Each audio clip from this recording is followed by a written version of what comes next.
Merci d'être venu à cette réunion des adhérents du PR de Martinique, des sympathisants aussi, puisque tout le monde n'est pas adhérent. Donc c'est une réunion qui a pour but d'expliquer un petit peu le fonctionnement de l'UPR à Martinique et puis surtout de lancer la campagne des élections européennes, puisque c'est celle qui arrive à grands pas. Donc,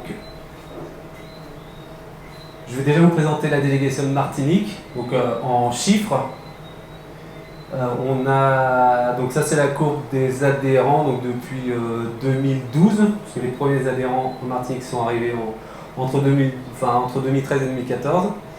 Et donc ça a grandi, en fait ça continue de grandir. Évidemment, on voit qu'il y a, aujourd'hui on est à 118 adhérents. Mais il y a eu des périodes où on a eu beaucoup d'adhésions, puis là c'est un petit peu le calme, mais ça grandit toujours. Enfin, il y avait plus d'adhérents encore, mais il y a certains qui ont été supprimés des fichiers, donc aussi sont partis de la Martinique, donc certains quand même ont été enlevés de la base de données des adhérents, mais en gros voilà, on peut supposer qu'il y a 118 adhérents sur place en Martinique. Enfin, c'est encore à vérifier, mais on ne doit pas être très loin de ça. Donc voilà, ça c'est les adhésions par année. Donc on voit très nettement qu'en 2017, on a eu un pic très important d'adhésion qui est dû à l'élection présidentielle. Puisque dès que François Asselineau a été candidat, on a su qu'il était candidat, avec les 500 parrainages. Là, il y a eu un surcroît d'adhésion en Martinique, mais partout. Hein. On avait des journées où on avait 200, 250, 300 adhésions par jour sur le plan national. Donc nous, on a culminé à cette période-là à 48 adhésions en 2017. Voilà. Et après, il y a un deuxième pic un petit peu plus loin, 2 ans après, donc 23, ça c'est sur l'année 2019, donc c'est l'année qui correspond aux élections européennes de 2019. Voilà, donc on peut remarquer facilement que c'est quand il y a des élections que les gens adhèrent. Ce qui est un petit peu logique, mais c'est quand même important de le noter. Alors donc ça c'est la répartition des adhérents sur le territoire martiniquais. Donc c'est à peu près équilibré. Il y a un petit peu plus dans le sud, voilà, légèrement plus, mais sinon voilà, 33 dans le nord, 38 dans le sud, 24 en centre-atlantique et 23 dans la région de Fort-de-France. Donc c'est assez homogène, c'est pas mal. Donc ça c'est pour vous donner un petit peu une idée, quand il y a des élections qui se font par circonscription, c'est bien de savoir que dans votre circonscription, il y a quand même un certain nombre d'adhérents et que si on arrive à s'organiser, on peut normalement faire des choses au niveau local, voilà, notamment pour les législatives puisque c'est par circonscription. Alors ça, je vous dis tout. C'est le graphique des adhérents qui sont à jour, certains qui ne sont pas à jour de cotisation mais qui sont statutaires, donc on les considère quand même comme adhérents. Et puis il y a un gros morceau du fromage qui est non à jour de cotisation depuis un certain nombre d'années. Bon alors, c'est un peu, je vais prendre ma responsabilité puisque j'ai pour mission aussi de faire réadhérer les gens. Mais vous savez, il faut décrocher son téléphone, il faut appeler tout le monde, adhérer. Et puis bon, c'est pas forcément toujours la chose la plus facile à faire de demander aux gens de réadhérer au parti. Donc voilà. Donc sur ces 77 là, bon, je vais quand même essayer vu que c'est les européennes, donc je vais en profiter pour prendre contact. Déjà, j'ai pris contact avec pas mal d'entre vous. Donc j'ai priorisé tous ceux qui étaient à jour de cotisation. Voilà, comme ça j'avais plus de chances quand même d'avoir des personnes présentes ce soir. Mais il y a quand même, il va falloir que je vois déjà aussi si les personnes sont vraiment aussi encore en Martinique ou si elles ne sont plus là pour essayer de remettre à jour le fichier. Voilà, bon, en tout cas, Bon. Idéalement, il faudrait quand même qu'on arrive au moins à 50% de gens à jour de cotisation. C'est quand même assez important.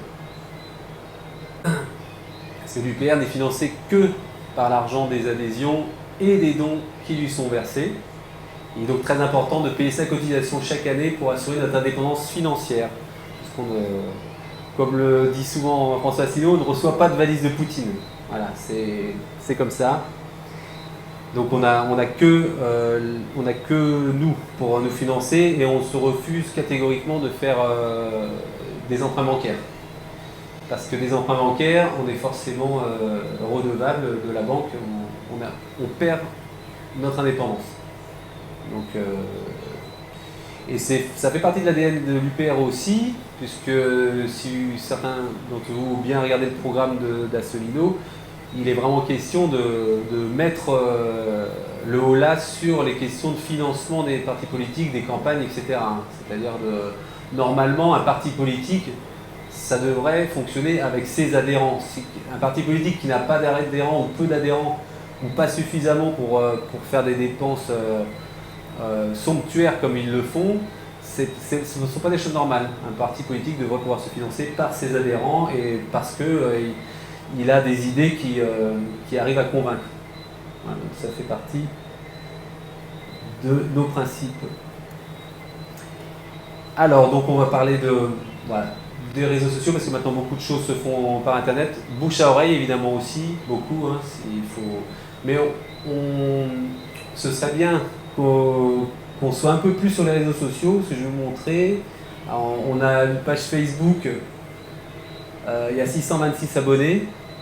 Bon, je pense qu'on peut faire mieux. Bon, elle était un petit peu... il y a quelques rédacteurs encore qui sont là, mais je crois que Facebook, on est un petit peu moins dessus maintenant. Enfin, je ne sais pas pour vous, mais en tout cas pour moi, c'est mon cas. Mais bon, quand même, il y a encore beaucoup de gens qui sont sur Facebook et ce serait quand même bien d'avoir un peu plus d'abonnés, de faire des publications plus régulières. Et donc si certains d'entre vous sont partants pour le faire, n'hésitez pas à me le dire pour que je puisse vous octroyer des droits pour publier, partager des choses, etc. Parce qu'actuellement, il y a un administrateur qui n'est pas moi, c'est au niveau du siège.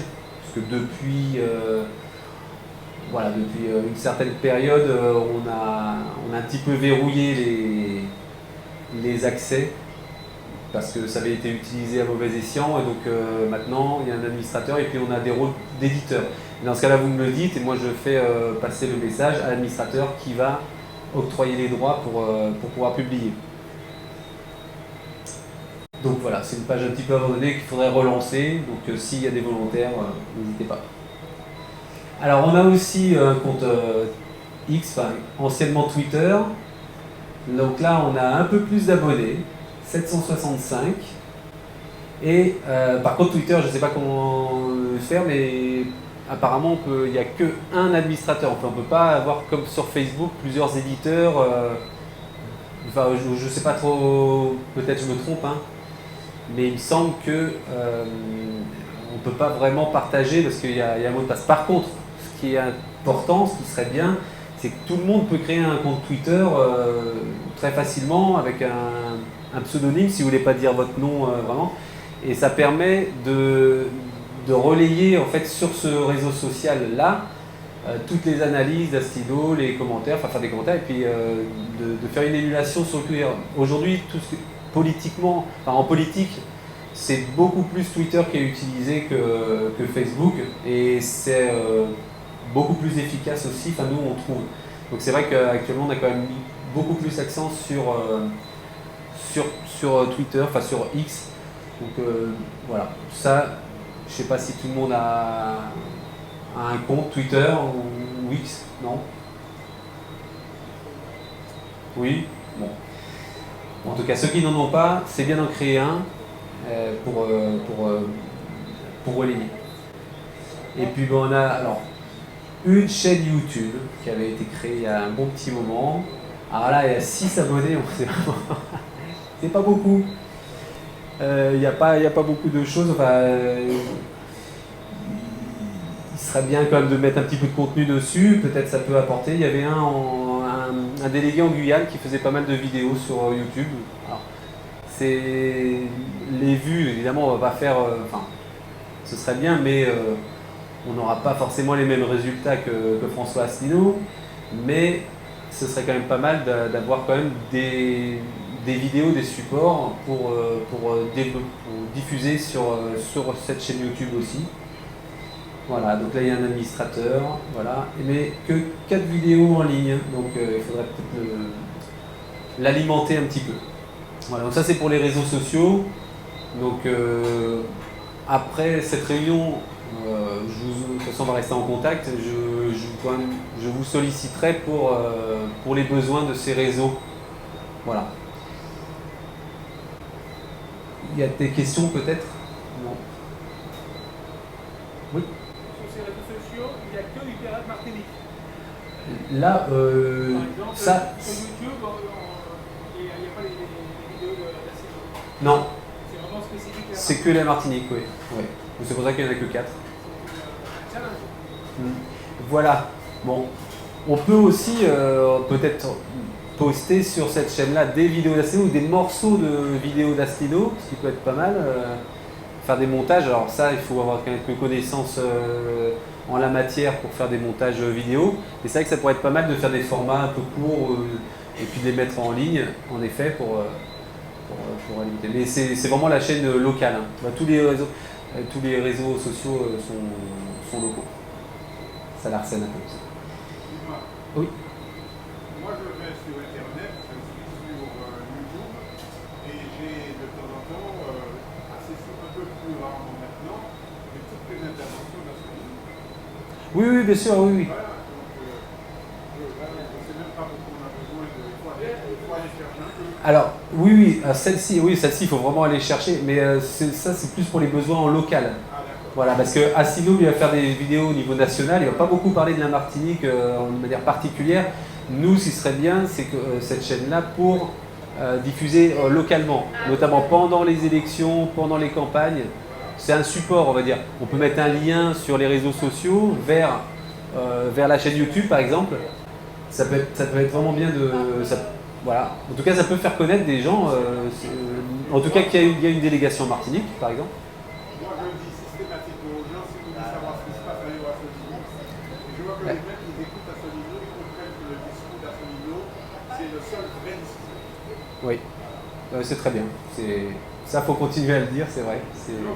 Non, c'est vrai. Ouais.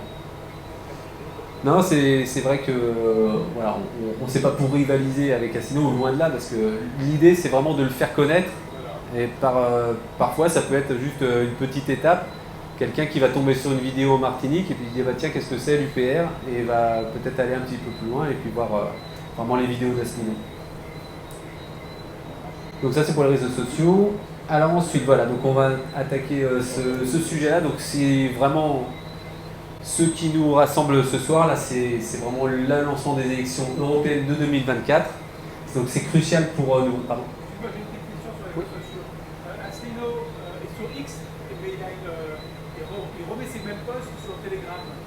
Oui. Parce que si on essaye d'enrichir X à Martinique, est-ce qu'il ne faut pas avoir aussi un compte Telegram? Je ne sais pas comment c'est utilisé Telegram. Et Telegram, c'est avec un numéro individuel. Oui. Telegram. Donc, mais en effet, il a un compte Telegram et il reposte aussi dessus. Oui. Et on peut s'abonner au compte Telegram avec son compte. Ouais. C'est une autre façon, c'est comme X. Bah, tous les médias, RT, enfin tous les médias ont des comptes Telegram aussi. Comme ça arrive directement sur le téléphone, c'est une autre application, c'est pas mal. Ouais. Si on essaie d'avoir des posts sur X, Oui. sur Twitter, avoir aussi un Telegram. Voilà, mais ça c'est avec un numéro de téléphone, chacun son numéro, alors que Twitter c'est une adresse mail, on peut créer, voilà, ouais, on peut créer des comptes, mais là c'est vraiment un numéro de téléphone, donc on ne peut pas avoir un truc, sauf avoir une chaîne ou une organisation, ou alors il faudrait un numéro de téléphone pour l'UPR dédié, par exemple, mais bon, mais c'est des choses qu'on pourra développer, mais déjà avec les réseaux les plus connus, je pense que c'est déjà pas mal. Et en effet, il y en a plein d'autres. Il y a même, WhatsApp, enfin on diffuse beaucoup de choses sur WhatsApp également. Hein. Mais c'est un peu la même chose, sauf que Telegram, il y a en plus les médias qui ont des comptes et qui diffusent en direct. Ouais. Donc les élections européennes, alors elles auront lieu du 6 au 9 juin 2024 et en Martinique ce sera le 8 juin, on votera un jour avant la métropole du fait du décalage horaire. Donc dans 6 mois. Les inscriptions, ça c'est important parce que les gens ne le savent pas forcément, mais on peut s'inscrire sur les listes électorales jusqu'au 3 mai 2024. Donc des gens qui ne sont pas inscrits sur les listes électorales, vous pouvez les inciter à le faire. S'ils veulent voter pour l'UPR, bien sûr. S'ils veulent pas voter. S'ils veulent voter pour quelqu'un d'autre, c'est pas obligé. Non, je plaisante, mais en tout cas, sachez que voilà, on peut s'inscrire avant, il fallait s'inscrire, ça remonte à des années, il fallait avant la fin de l'année, il fallait s'inscrire pour le scrutin de l'année suivante. Maintenant jusqu'au 3 mai et même jusqu'au 1er mai si on le fait en ligne, parce qu'on peut s'inscrire sur des listes électorales en ligne maintenant. Voilà, donc ça, à bien avoir en tête. Donc ce sont des listes nationales. Donc, en France, c'est 81 candidats. Et le dépôt des listes se fait entre le 6 et le 17 mai 2024. Donc j'espère qu'on aura le nom des colistiers le plus vite possible. Ce serait bien de pouvoir commencer à faire campagne assez vite. Mais en tout cas, on pense, on a de bonnes raisons de penser qu'il y aura, vu qu'on a une délégation qui est active, on a un certain nombre d'adhérents, il y a de fortes chances qu'on ait au moins un représentant sur la liste des européennes de 2024, sachant qu'en 2019, il y en avait 2. Donc ça, c'était pas mal. Et là, peut-être, on aura... Bon, je pense qu'on aura au moins un, peut-être pas 2, mais au moins un. Donc là, c'est pas connu encore. Donc la campagne officielle, elle commence le 27 mai. Le 27 mai, c'est du 27 mai au 7 juin. Donc nous, ça terminera un jour plus tôt, puisqu'on vote un jour plus tôt. Mais voilà, ça c'est vraiment la campagne officielle. Mais avant, la campagne va être largement lancée. Déjà, ça a un peu commencé. Hein. On voit déjà des personnes à la télé Enfin, il y a des gens qui sont invités dans les médias qui font partie de partis politiques locaux et ça leur permet déjà de commencer à parler de ça, de la campagne, même si elle n'est pas vraiment lancée. Donc, mais la vraie campagne, c'est entre le 27 mai et le 7 juin. Et voilà, donc notre objectif, c'est celui-là. Voilà. C'est que le seuil pour obtenir des députés au Parlement européen, c'est 5%. Donc là, on a pour objectif cette année, donc 2024, d'obtenir ces 5%. C'est pas gagné, hein, parce que 5%, il faut quand même les faire, mais c'est pas impossible. Ça va pas être facile, mais c'est pas impossible. Avec 5%, on peut avoir 5 députés. Donc les 5 premiers de la liste, les 5 têtes de liste sont élus au Parlement. Donc pour information, si je ne me trompe pas, en Martinique, il n'y a qu'un seul député européen, un seul, qui est Marc Sorville, qui a été élu, il était juste, il y avait la place juste derrière les 20, je vois qu'il y avait 22 élus, puis je crois qu'il était numéro 23 ou quelque chose comme ça. Et donc il a pu accéder à son siège parce que Mme Borne avait nommé une qui avait été élue au Parlement européen. Donc, comme elle a intégré le gouvernement, donc le siège s'est libéré, Max Sorville a pu être député européen, donc il est député jusqu'à 2024. Voilà. Donc il y a un député, donc vous voyez en Martinique, d'ailleurs souvent il n'y a qu'un seul, hein, tout confondu. Hein. Avant c'était Manskour. Donc là c'est Orville, mais entre-temps il n'y en a pas vraiment eu. Donc c'est aléatoire. Parfois il y a un député européen, parfois il n'y en a pas. Hein. Donc là par exemple on n'en avait pas jusqu'à 2022. Donc ça c'est important à savoir, c'est qu'il y a assez... les enjeux, si vous voulez, pour les élus locaux, la chance d'être élu, elle est quand même assez mince. Il y a un siège, peut-être deux, mais deux c'est vraiment le grand maximum. S'ils sont bien placés sur la liste, ils ont peut-être une chance. Mais donc il n'y a pas un enjeu comme d'élection de poste vraiment comme une élection classique locale ici. Voilà. Bon, si on n'arrive pas à avoir les 5%, on se contracte de 3. 3, ça nous permet d'être remboursé des frais de campagne, ce qui quand même n'est pas négligeable puisqu'on a prévu pour la campagne des européennes 1 million d'euros. Donc c'est une somme, mais c'est pas énorme comparativement à ce que les gros partis vont dépenser. Ils vont dépenser 20, 30, 40 millions, enfin on ne sait pas. Mais nous, c'est 1 million pour faire les affiches, les bulletins de vote. On aimerait bien pouvoir mettre un bulletin de vote dans chaque enveloppe qui va arriver chez les électeurs. Parce qu'on peut toujours les mettre dans les bureaux de vote, mais c'est vrai que quand il est dans l'enveloppe, c'est mieux. Comme ça, les gens l'ont déjà avant d'aller au bureau. Donc, si on arrive à avoir tout cet argent, 1 million, il y a déjà la campagne de financement est lancée. Si vous regardez sur le site de l'UPR, il y a déjà la cagnotte qui est commencée. Donc si certains d'entre vous veulent faire des dons, il n'y a pas de souci, sachant que les dons ils sont déductibles de 2/3. Pour les gens qui payent l'impôt sur le revenu, c'est quand même pas mal. Voilà, donc l'avantage aussi de cette élection, c'est qu'il y a un seul tour et c'est à la proportionnelle intégrale. Voilà, donc en gros 5%, 5 élus, ça c'est vraiment bien aussi. Et c'est au niveau national. Donc la liste sera bien évidemment conduite par François Asselineau et ce sera une liste d'ouverture. Donc pour l'instant, on ne connaît pas encore les noms, mais on aimerait bien avoir des personnalités qui s'engagent aux côtés de François Asselineau, qui ne sont pas forcément de l'UPR, qui ne sont pas forcément d'accord avec tout, avec le Frexit, avec tout ça, mais ce qu'il faudrait quand même essayer de faire comprendre à la population en règle générale et puis même à des gens qui ont une existence publique, c'est que c'est pas normal d'avoir un candidat qui est caché comme ça aux Français, tout simplement. C'est-à-dire que normalement on est en démocratie, tout le monde devrait avoir droit à la parole. C'est qu'actuellement Asselineau est complètement censuré, boycotté des médias, donc c'est une anomalie.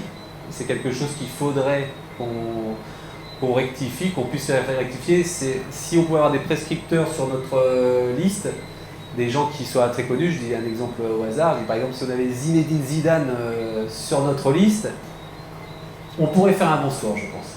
Voilà. Mais voilà, il faudrait des personnalités, vous voyez, qui ne sont pas forcément du milieu politique, ou voilà, des gens mais simplement qui viennent apporter leur soutien pour dire que c'est pas normal le traitement qui est infligé actuellement à l'UPR et à son président.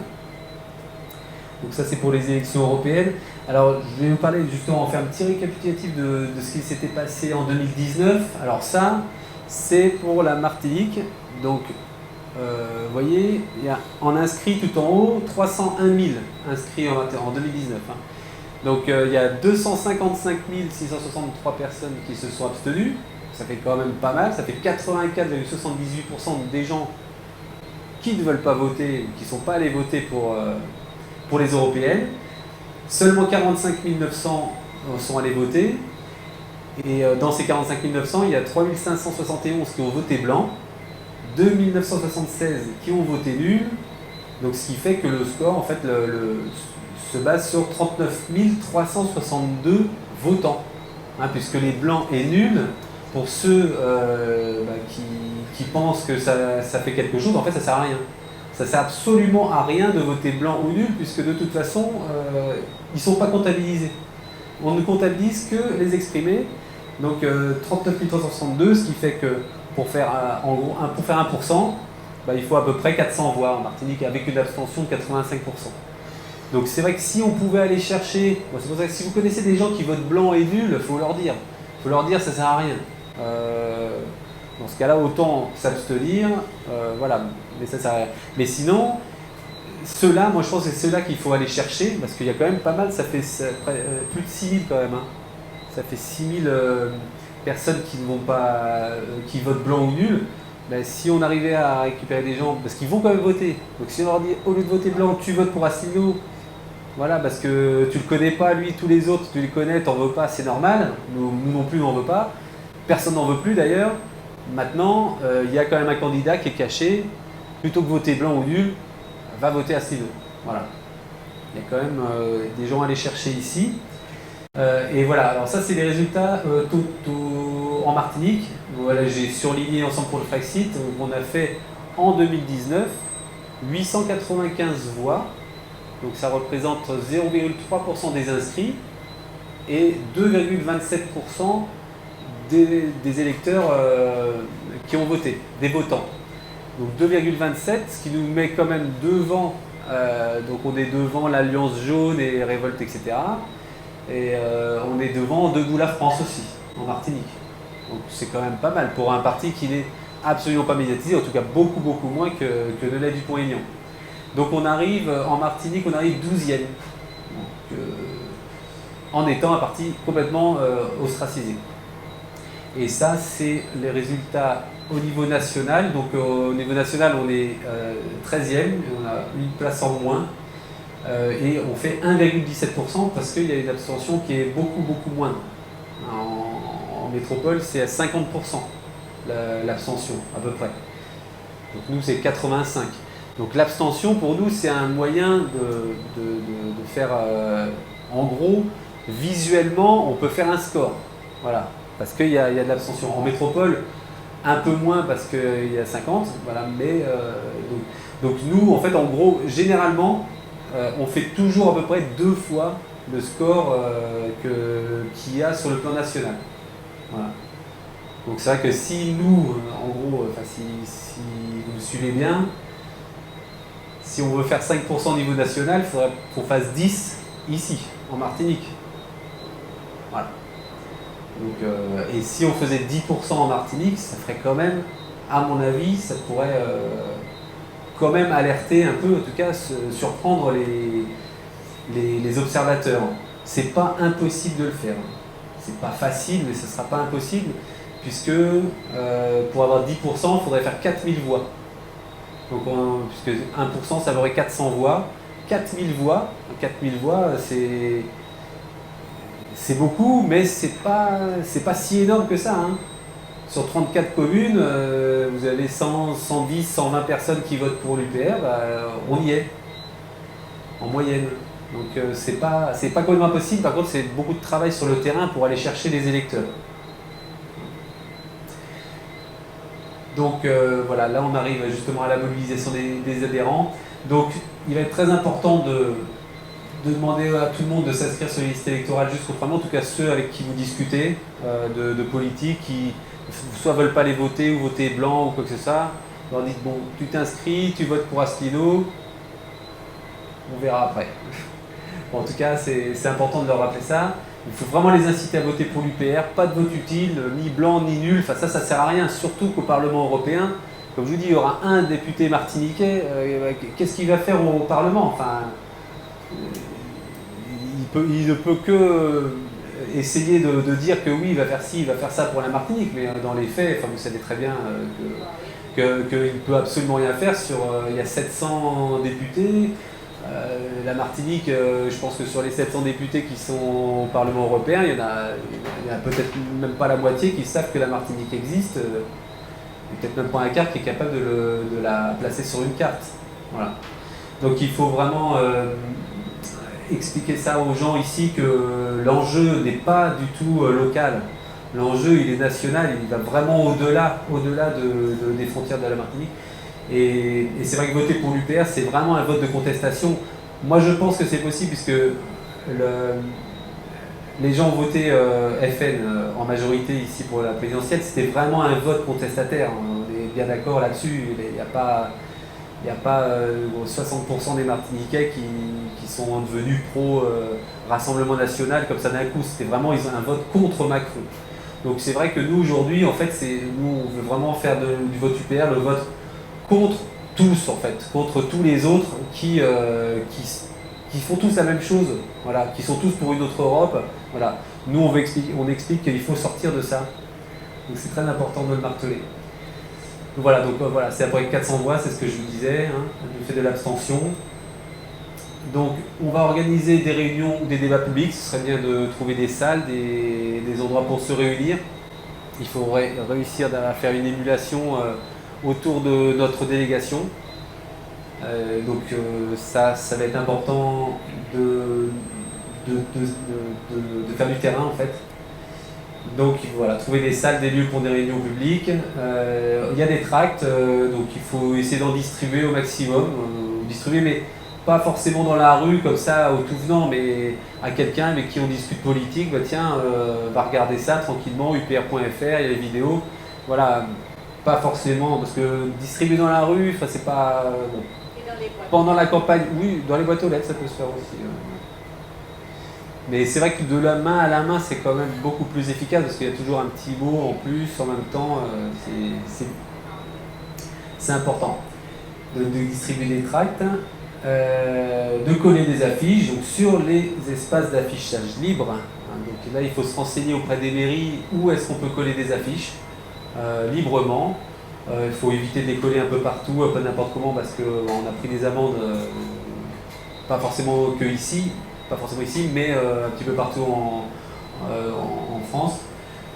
Donc il faut quand même...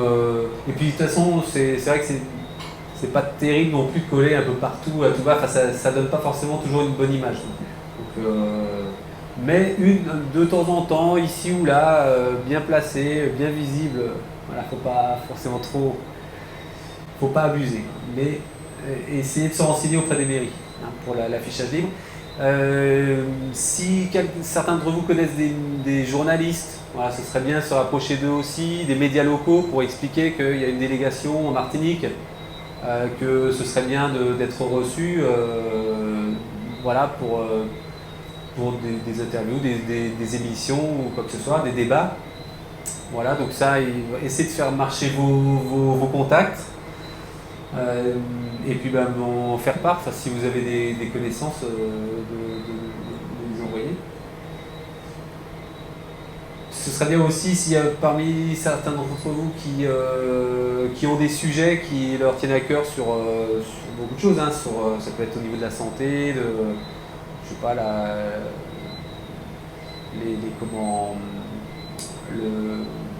un petit peu tous les sujets qui peuvent toucher la Martinique. Hein. Voilà, c'est possible de faire des articles et puis d'essayer de les publier. Voilà. Il y avait eu un article qui avait été fait par un adhérent de Guadeloupe, notamment sur l'hôpital, la construction de l'hôpital, je ne sais pas si vous aviez lu. Ça avait fait quand même pas mal de bruit, c'était même arrivé aux oreilles de Lurel, qui est député, je crois qu'il est député en Guadeloupe. Je ne sais plus exactement quel poste il a, mais en tout cas, il y a des articles des fois qui peuvent faire mouche, parce que l'article en question expliquait qu'il y avait que les entreprises qui pouvaient répondre à l'appel d'offres ne pouvaient être que des entreprises extérieures à la Guadeloupe, parce qu'il fallait des fonds énormes de garantie, et que pour répondre aux appels d'offres, les entreprises forcément misaient sur les travailleurs détachés pour venir faire le travail aux Antilles.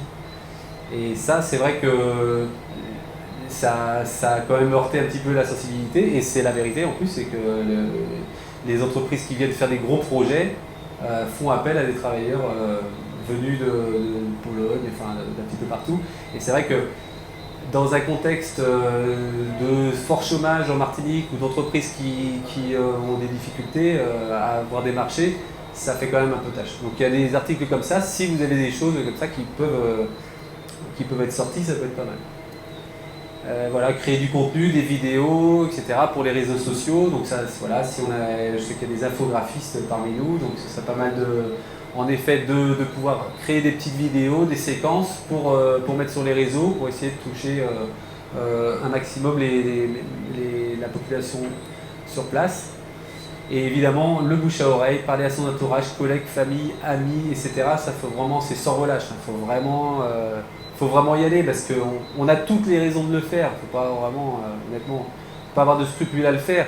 Il est caché, c'est une vérité. Il faut absolument que le bouche à oreille fonctionne. Après, il y a quelqu'un qui le connaît, qui ne veut pas le voir, bon. On va pas insister non plus pendant des heures, mais quelqu'un qui ne connaît pas, c'est quand même comme ça qu'on se développe le mieux, hein, par le bouche à oreille. Et puis il y a des supports, on envoie vers les... Comme disait Michel tout à l'heure, très justement, voilà, tu sais, tu vas voir les vidéos d'Asselineau et puis et on en reparle après. Et voilà. C'est très important, ça marche beaucoup, ça marche bien, etc. etc. Voilà, donc en conclusion, bah, tiens, montrer que voilà, j'ai mis la conclusion déjà. Donc en fait, en gros, ce qu'on veut faire, c'est un peu le projet, c'est que le Brexit, il est arrivé grâce à ce monsieur-là, en fait, en grande partie, c'est Nigel Farage qui avait monté un parti qui s'appelait United Kingdom Independence Party, donc le parti pour l'indépendance du Royaume-Uni. Et donc il avait créé ce parti-là pour sortir le Royaume-Uni de l'Union européenne. Et ça a pris 30 ans. 30 ans pour y arriver. Donc nous, avec Asselineau, on est à 16 ans. Mais les choses s'accélèrent. Et c'est vrai que ça, c'est tout l'objet des élections européennes. C'est que si Asselineau est élu au Parlement européen, bah, il fera ce que Farage a fait, en fait. Il dénoncera toute la corruption. Il dénoncera on va dire les budgets qui sont votés, les partis pris qui sont faits pour la guerre, par exemple la guerre en Ukraine, la fabrication d'armes, etc. Tout ça, il pourra, dès qu'il en aura la possibilité et l'occasion d'en parler, et ça pourra faire forcément du buzz.